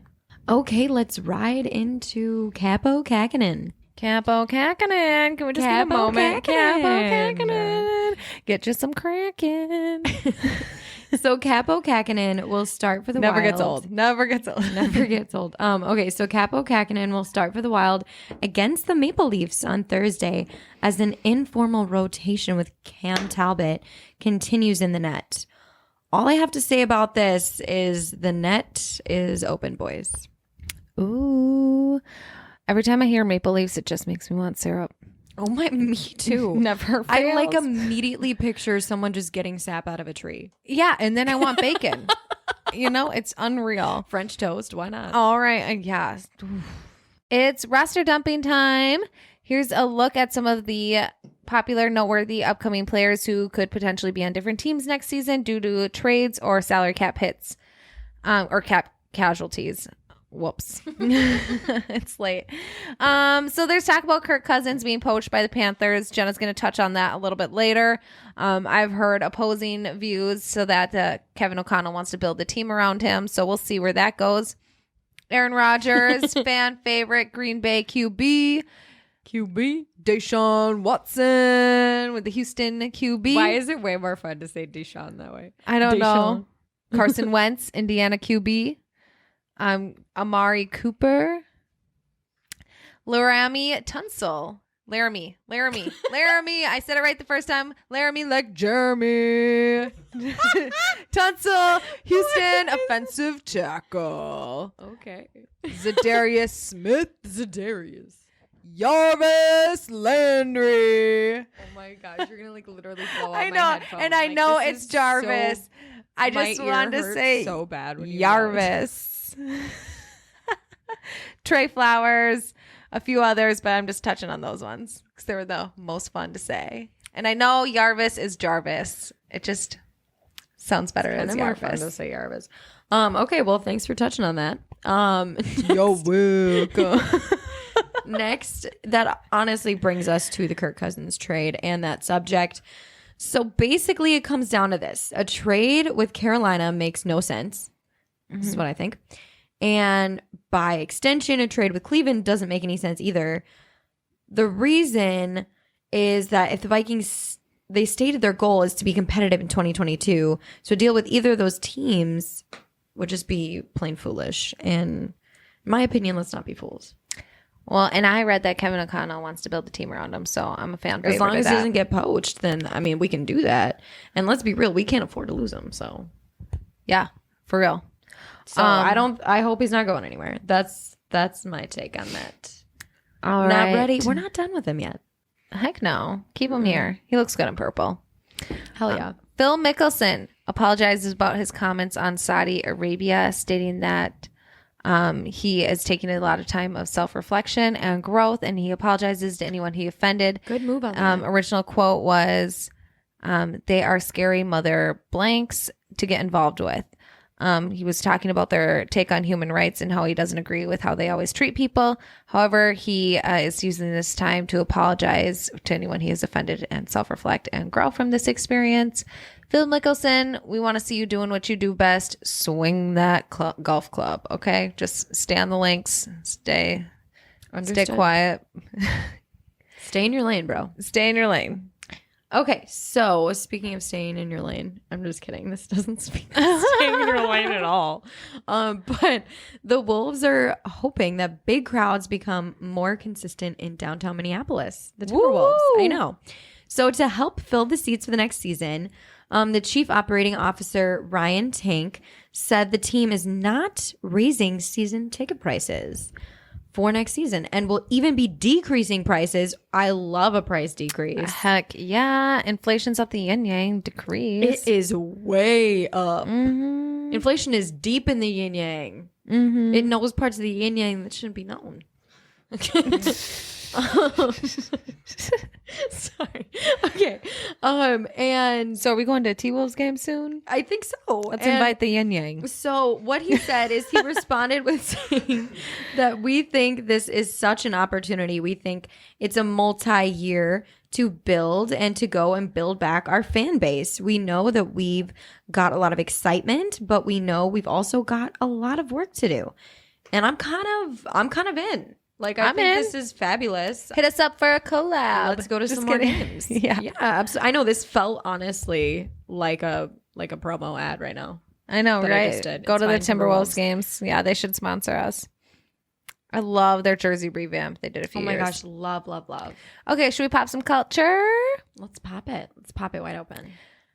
Do you want to go first or should I? I have a few extra of this one in this category. Is that Mine okay? are like so bland. You can go first. Okay. I've got, kind of a few. I just couldn't stop myself. Okay. Britney Spears signed with Simon & Schuster to do a tell-all book.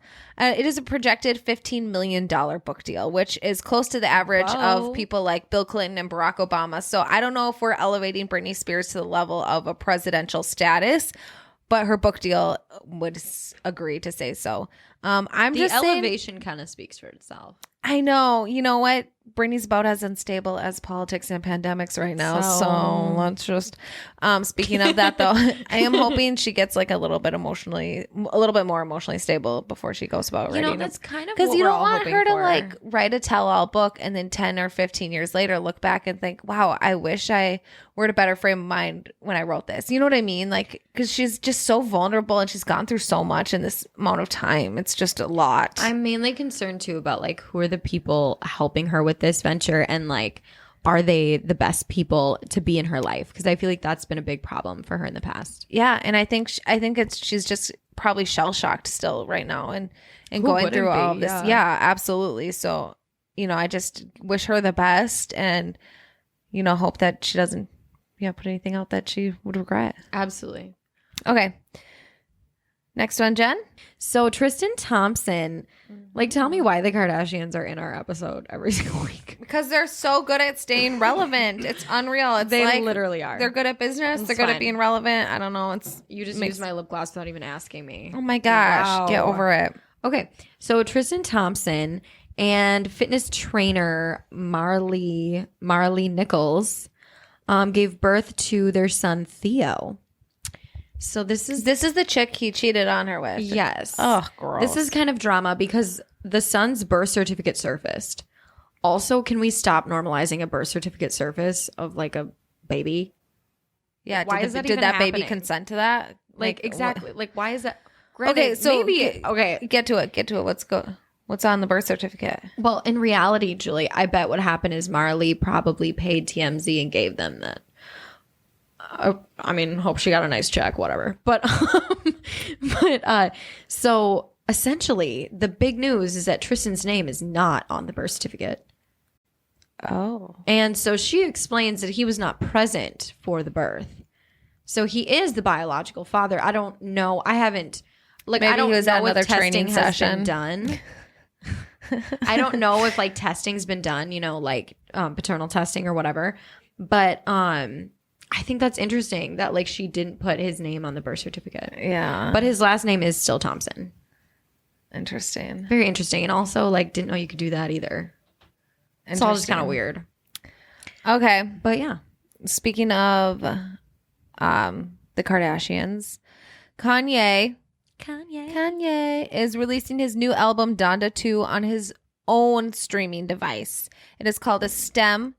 And it's $200. So theoretically, you can get Kanye's new album Donda 2 with about 10 tracks for a solid $200. Yep. Kanye. Like why? Like I just like I don't know. At this point, you're just subjected to that album and whatever else you have to endure on that streaming device. It just seems like the beginning of something that is not healthy. I just want to add on to that. Brilliant idea. I will give him that. But what is he just going to have like a whole Kanye like cult? Well, I mean, stuff. I don't know how else to say it nicely. I mean, stuff has been leaked. Like the fact that he used Kim's monologue in his album, kind of shady. Like, I don't know, her SNL monologue where she talks about like I married the like best rapper in history and this and that. He's so and narcissistic. like and right afterwards she says like I clearly like divorced him and clearly didn't marry him for money. And then like she insults his personality right after that. So he like just cut all that. I don't know. I just think that was shady. And like and parts of like if you're really going to be doing this platform and really committing your music to that private platform, why is so much of it being leaked? Well, what I think is that's my confusion. I'm just going to be honest. Everything he does screams creepy cult stuff. Like the manipulation he had with Julia Fox, and I love that he's part of that is Julia Fox is a straight up idiot though. Yeah. But anyways, I mean, I think the church services, like I love that he's honoring God and I fully respect that. But is he using himself to honor? Like I'm just it's always confusing. Questioning. Everything is confusing. I'm always questioning the motive.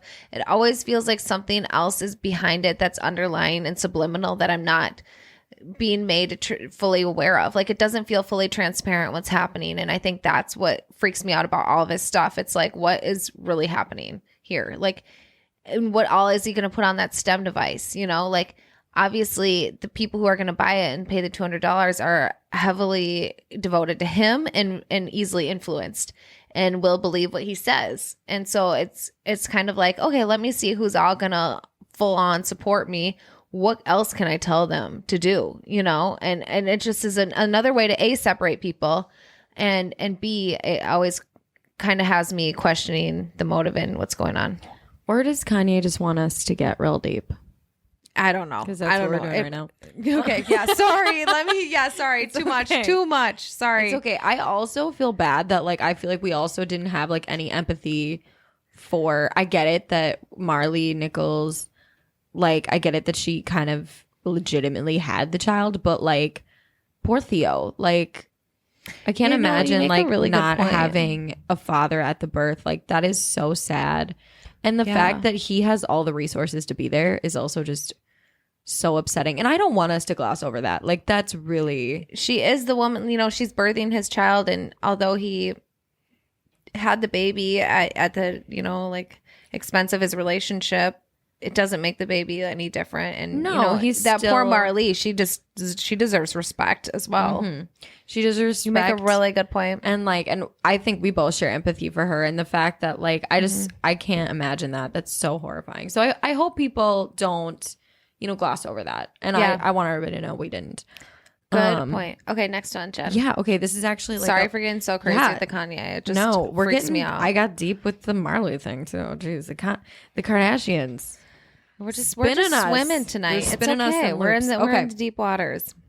So on a lighter note, Oh yeah. Lindsay Lohan goes viral on TikTok for explaining how to actually say her name. Oh, well, let's hear it. We've How do you been say it? saying it wrong this whole time. Lohan pronounces her own name as Lowen. Lowen. Lowen instead Lowen. of It's Lohan. Like a W, like as if it were spelt with a W. Yes. We learn something Lindsay new Lohan. every day. I like that. It's like Low-E-N. That's yeah, I Lowen. like it. I like that a lot. Lindsay Lohan, not Lohan. Like we Like have Take been Me to the saying it. Zohan or whatever that show is. Actually, movie. yeah. So I love it. We learn something new every day. Lindsay Lohan. Thanks, Lindsay, for like Thank you for correcting us. enlightening us. I kind of like it a lot better. Not that I ever didn't like it, but it just Me rolls too. off the tongue so much nicer. Yeah. All right.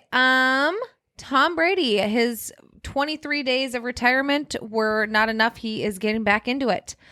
He's getting into the Hollywood scene. He plans to star and produce his own show or movie called 80s for Brady. It's a football-themed road trip comedy starring four, which I would say legendary actresses: Jane Fonda, Oh my gosh, love it. Rita Moreno, sorry, I just had words, Sally Field, and Lily Tomlin. I'm so in. I'm like already in. I just need to hear that, and I'm so in. So wait, this is like his life? So it's inspired by a true story. Brady tells four best friends and New England Patriots fans who take a life-changing trip to the 2017 Super Bowl to see their quarterback hero, Tom Brady, play, and the chaos that ensues as they navigate the wilds and biggest sporting event. So Tomlin, Fonda, Moreno, and Field will all play the like four best friends that take the trip that I'm he explains. interested because these are some older like actors and actresses. I think it's super awesome. There's So some OGs. I love it. It's amazing. So they must all just be like besties and are like, you know what? Let's go see our favorite quarterback play in the 2017 Super Bowl. And then he must run into him in some sort of road trip saga. And it sounds like it's going to be pretty funny. What I just love is like Tom Brady's just still going to be on our screen. Like, let's just lock it in. Like, Can't get away from him. can't quite get yet. away. Like, this time it's not a game, it's a movie. But I want to see it. I love all of We're those characters. big Jane yeah. Fonda and Lily Tomlin fans. Yeah, huge. All day, I'm every day. stoked. I'm just stoked. Okay, hit your next one. Okay, so my next one is Sam Hunt files for divorce. This low key, I'm not Oh gonna my lie, you gosh, guys. look at this. It kind of makes me happy because I think he's kind of hot. I like his music too. Oh, it disappeared. Okay, keep going. You can tell me what it was later. Okay, but Sam Hunt is kind of hot. I love his music. I low key think Sam Hunt is hot too. Oh wow. Sorry. And you know more about this like divorce filing than I do. So if you want to just like explain what you know, because I feel like I don't know as much, but I'm a Sam Hunt fan. Me too. So his whole album that was named after her hometown. So basically they were together, and I think they've been together since like 2009 or something. And then That's a time. they took Wow. a stint away, and that's where she lived in the hometown where he made a whole like apology album to her. I've listened to like so many of those songs. Yes, like drinking, like all of those. They were basically all to her and apologizing. They got back together, Such got a married. country music thing. However, I know, right? love Like it. she was basically the muse for a lot of his music. Oh my gosh, Um, that's so cool. But now that they're getting divorced, the house, it was like, so it basically, they are separated, and it was said to be an unsafe environment. She's filed, so they separated, and she filed within the same day. So she's also filing for alimony, and I think if they have a kid, it's child support, unless I'm thinking of another divorce that's happening where Yikes. she's Do they getting have child kids? I support didn't know and they had alimony. Ooh, I better fact check that one. I didn't read that they had kids when but I might be thinking of a different high profile divorce, but it was mentioned to be a unsafe environment, and they had a long standing relationship, so it's kind of sad. That's yikes for sure. But kind of sounds like he got out and on to better things. His wife is pregnant right now. So she's pregnant. That's what it is. Yes. So she's pregnant. So she's going to get child support and alimony with the divorce. Wow. Thank you, Cam. That is a sticky situation. Yeah. Well, maybe some good music will come out of it. Well, and he's been adulterer. Like there's been some long-standing know. infidelity for so long. Okay. What is your next one, Jules? Oh my gosh.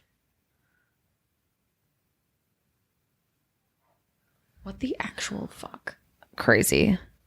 I just got invited to Cabo tomorrow. I need a minute. What the hell? So I just got a message. Call me crazy. Don't ask questions. Want to come to Cabo tomorrow. Yeah, well, he's in Mexico. Just left. Okay. All right. What?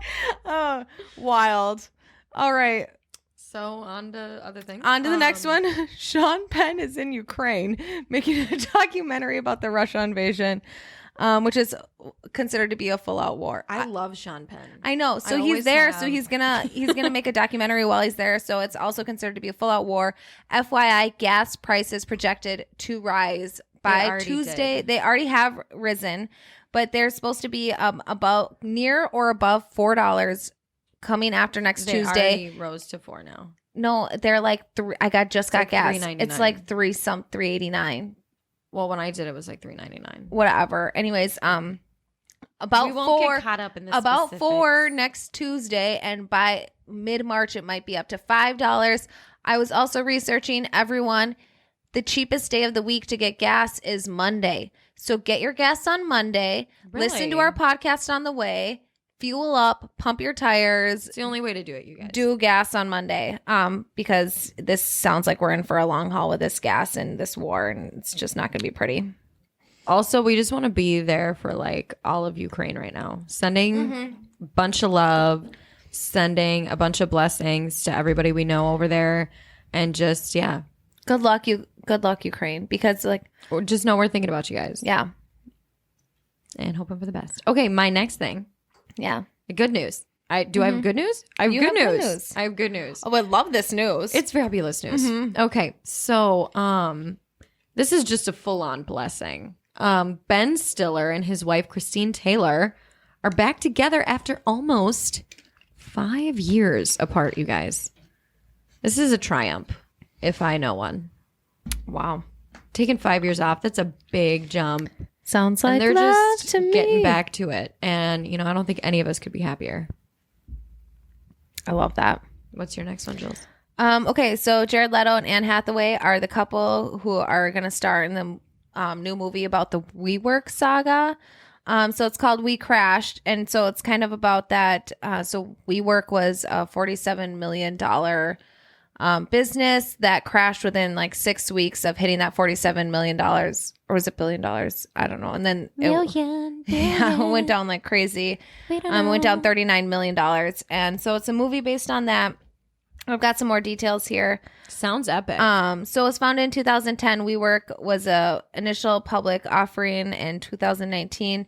And then due to investor concerns about the finances, that's what prompted Adam Newman, who was the CEO. And he was also kind of doing, speaking of cults, this is why cults are on my mind, because he would like, he would like have these conventions and it was like, we work, we. And he would like, people reported he would come into meetings super high, hungover, and like, just say that everyone's gonna be millionaires and trillionaires, and he like related himself to God, and he was like, I do look a lot like Jesus, and it's just like He said creepy stuff. Yeah, and I didn't know that all this WeWork stuff was going on. Like I had just seen the buildings. we had no idea. I'd had an understanding that I just thought it was like a renting work environment. Like you could pay to be a part of WeWork and work there. More of like for a your logistical thing. for your startup career kind of thing. And I thought it was just more of like a cohesive space, but they were trying to sell a whole new working environment and a culture.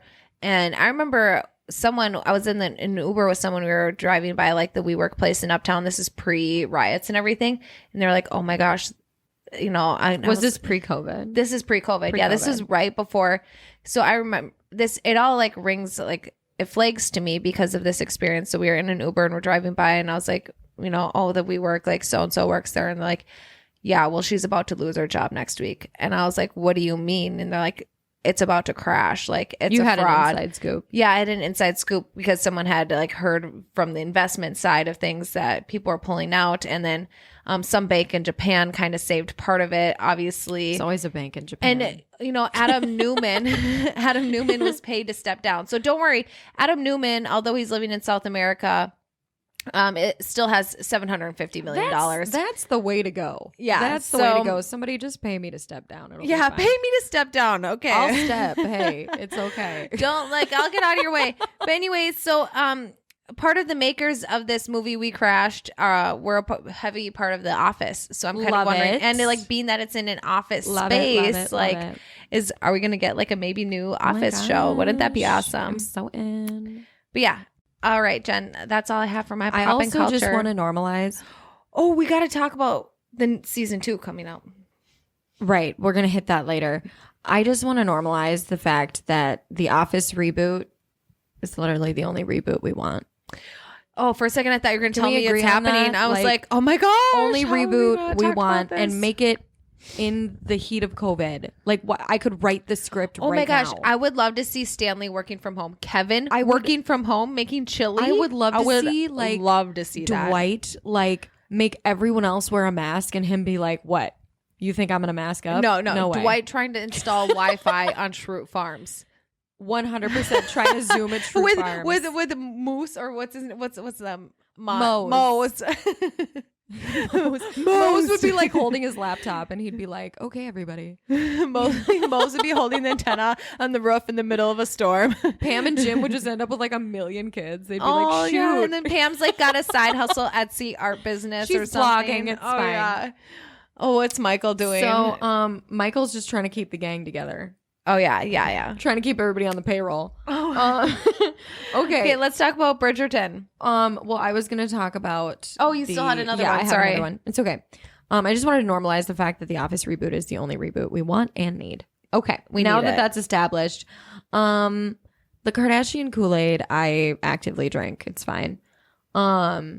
Oh, this is huge. I can't believe I forgot about that. And the Kardashians, even though they were like, oh, Keeping Up with the Kardashians is over, we're bidding it adieu, whatever. Hulu actually bought the Kardashians essentially after they were like, peace out, Bravo. And so Hulu and Disney Plus somehow, the Kardashians got permission to take it to Disney. Don't know how that happened. All right. But I Dad's still gonna love can't that. imagine the Kardashians just weekly on Disney Plus. I can't. What? I can't. That it's just weird No, to me. it's not right. It's weird. I don't know. I don't know if that means they're going to show more of their kids. I don't get it. I don't get how that would be fun. I would like to see that. I mean, I think that's something everybody wants to see, but it's also I don't. Maybe they'll change how it used to be. I don't know. I was a big fan of the show before, but I didn't imagine we were it on, a of Disney age to channel. understand it, not Right. in influential ages of our lives. No, I loved watching it in college, stuff like that. Yeah. But so I just cannot believe this. I'm really excited. And in the teaser, it displays Courtney and Travis's engagement. So it's going to be filled with Courtney Travis. That's gonna be really cool. It's going to be filled with obviously Kylie's newest baby. Mm-hmm. It's a lot of stuff is guaranteed in the season that I'm really excited about. We're going to see more of Kim's actual life, personal and professional. I don't know if that means Pete will show up, but I kind of obviously Pete is thirsty to He's be so on thirsty. some Kardashian. if he TV. wasn't, he wouldn't he's be acting dating like these he's not, chicks. but Yeah. come on. He's so and thirsty. I love me some Chris. Anything with Chris, I love Chris. I'm No, excited yeah. to see Chris on air. 1000%. She's just a natural, and she's so dynamic. All right, So the Kardashians now own every television platform. So it's good fine. for them. Wow, It's fine. You know what? We'll just sit and we'll soak it up. yeah. All right, so We now ready for underrated, overrated? no, let's do Bridgerton. And Oh, then that's right. Yeah, yeah. Bridgerton. Okay, let's hit Bridgerton. I would know. That's why I was concerned. I was like, I don't want to forget about it. I put it at the bottom. It's New season of Bridgerton. fine. Bridgerton. Drops March 25th. So do you want to reveal the big news? Yeah. So, the second season of Bridgerton, the cast has some old and new faces. Original cast members like Jonathan Bailey and Phoebe Dynevor. Oh gosh, we're just gonna get crucified again for saying these names wrong. Honestly, it's a hard one. She's also a Netflix actress. Do we really Yeah, care? whatever. No. Will reprise their roles. Simone Ashley is joining the cast as Kate Sharma and Anthony Bridgerton's new love interest. So So Hottie Tottie's not on it. There's a missing cast member. So I think I might boycott it. TBH. I mean, he was the only reason we all watched it anyways. Yeah, let's be real. This is really He was unfortunate. smoking hot. Oh, jeez, And man, yeah. That It's was just about I'm it having a for me. moment. I don't know. yeah. So, big Well, loss. guess we're stuck waiting For the for Alfie Bridgerton and franchise. Emily in Paris. I am all about Alfie. Team Yeah. Alfie. Team Alfie. Take this as a green light to rewatch Emily in Paris. Season 2. Yeah. Why watch Bridgerton season 2? Let's just rewatch Emily in Let's Paris. just all boycott it because they don't know a good cast when they have one. Yeah. Mhm. Yeah. Okay. All right, let's hit our overrated, We're being underrated. like so harsh in this episode. I know we kind of are spicy. Whatever. It's okay. We're just giving it to you guys hard. Yeah. Better be ready. Okay. It's gonna make a hard joke, but then I just was hard. Okay. Knock on wood. It's hard. Okay. Okay. Are you ready for your overrated, underrated? Yes.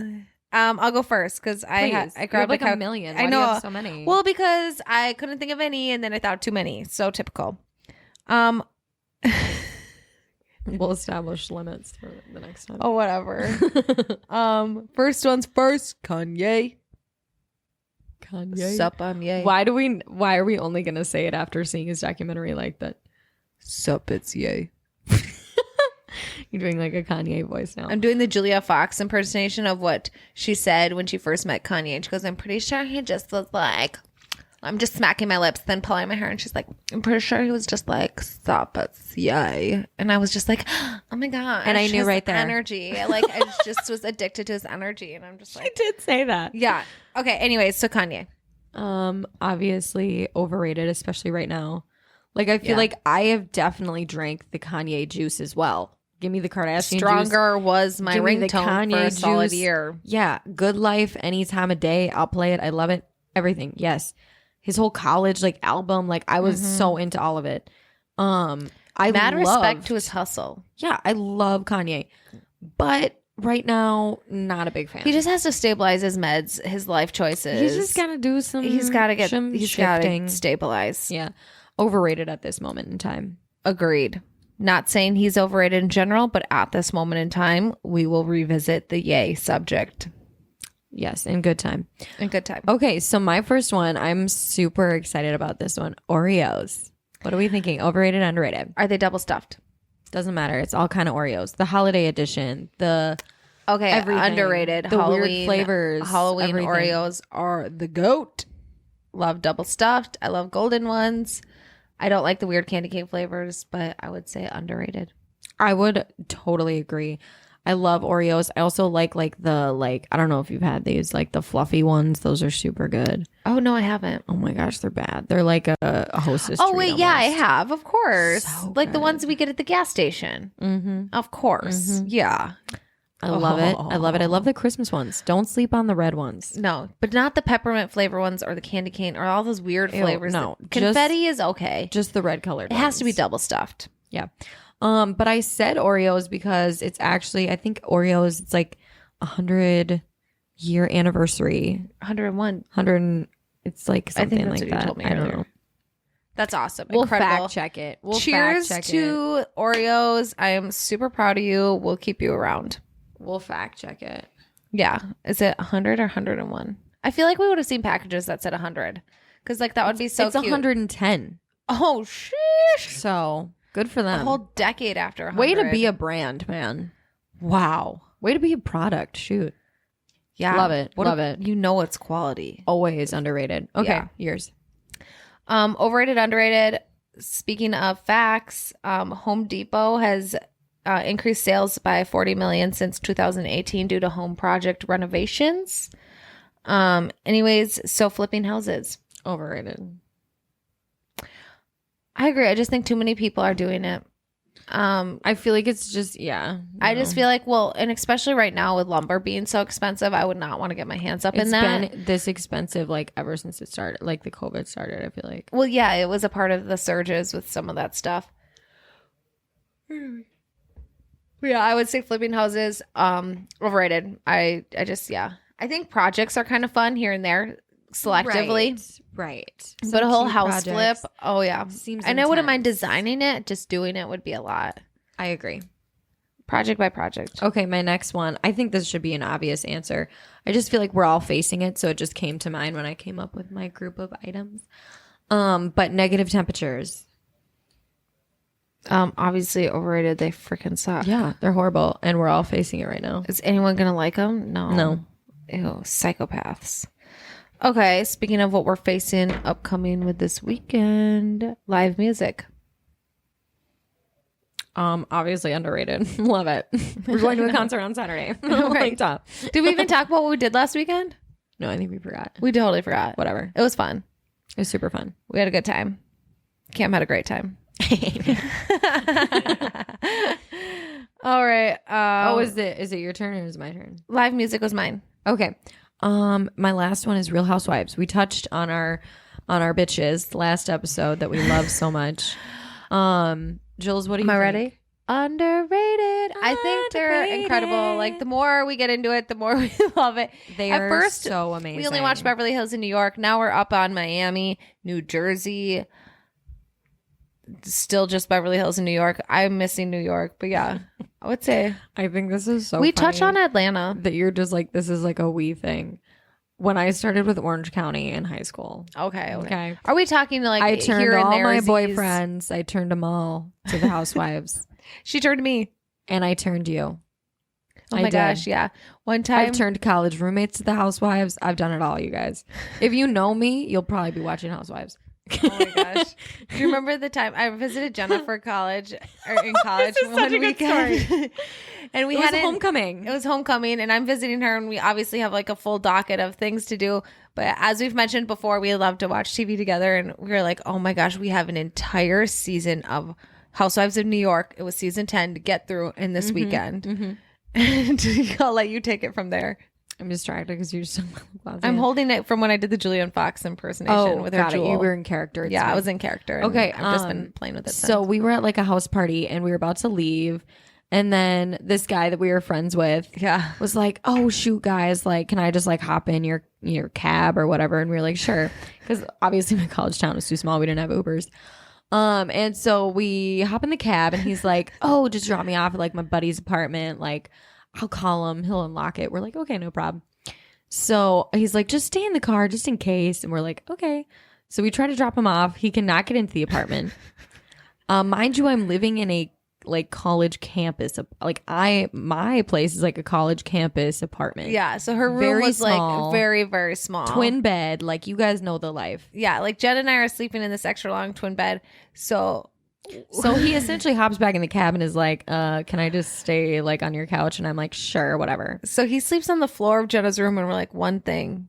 He was supposed to sleep on the couch, but bro was like 6'7". Yeah, yeah. So he was a like, basketball he like player. came to my room and is like, hey, sorry, like I can't fit on the couch. I'm like, okay. We set him up on the floor. We get it all cozy and we're like, by the way, I hope you're okay with us watching endless of hours of Real Housewives while we fall asleep. Like it's Housewives only in this room. So yeah. He's like, that's cool. It's cool. Yeah, it's fine. We talked about we ran into him like a year or so later and just laughed about it. And he's like, how are they doing? The best was the text we got like the next morning. So like we woke up and he was like gone, like off my floor. We were like, oh cool, whatever. Let's finish where we left off. Yeah. And he texted us and was like so funny. He was just like, oh, thanks so much for like letting me stay. And then he's just like, those housewives are crazy. Like loved getting to know them. And like literally, and what's funny is he lives in the cities now and we run into him all the time and we'll literally like talk housewives with him. It's hilarious. It's so funny. Just from that one night he stayed on my floor. We're like, thank you. Thank you for enjoying Housewives. Thanks, with Mitch. us. Yeah. So my take on that, underrated. Obviously. Underrated for life. For life. Oh my gosh. I don't have anything as good as that. Let's just end it there. We love you guys. This was amazing. Thank you for tuning in on this episode. Follow us, JJTwinzz, _Z_ on Instagram. JJTwinzz. We're trying to beef up our Twitter. So come retweet and follow. Twitter's hot right now. Hop on And rate and review us. We appreciate it. We appreciate you all. We'll see you next week. Love you. See you. Love you.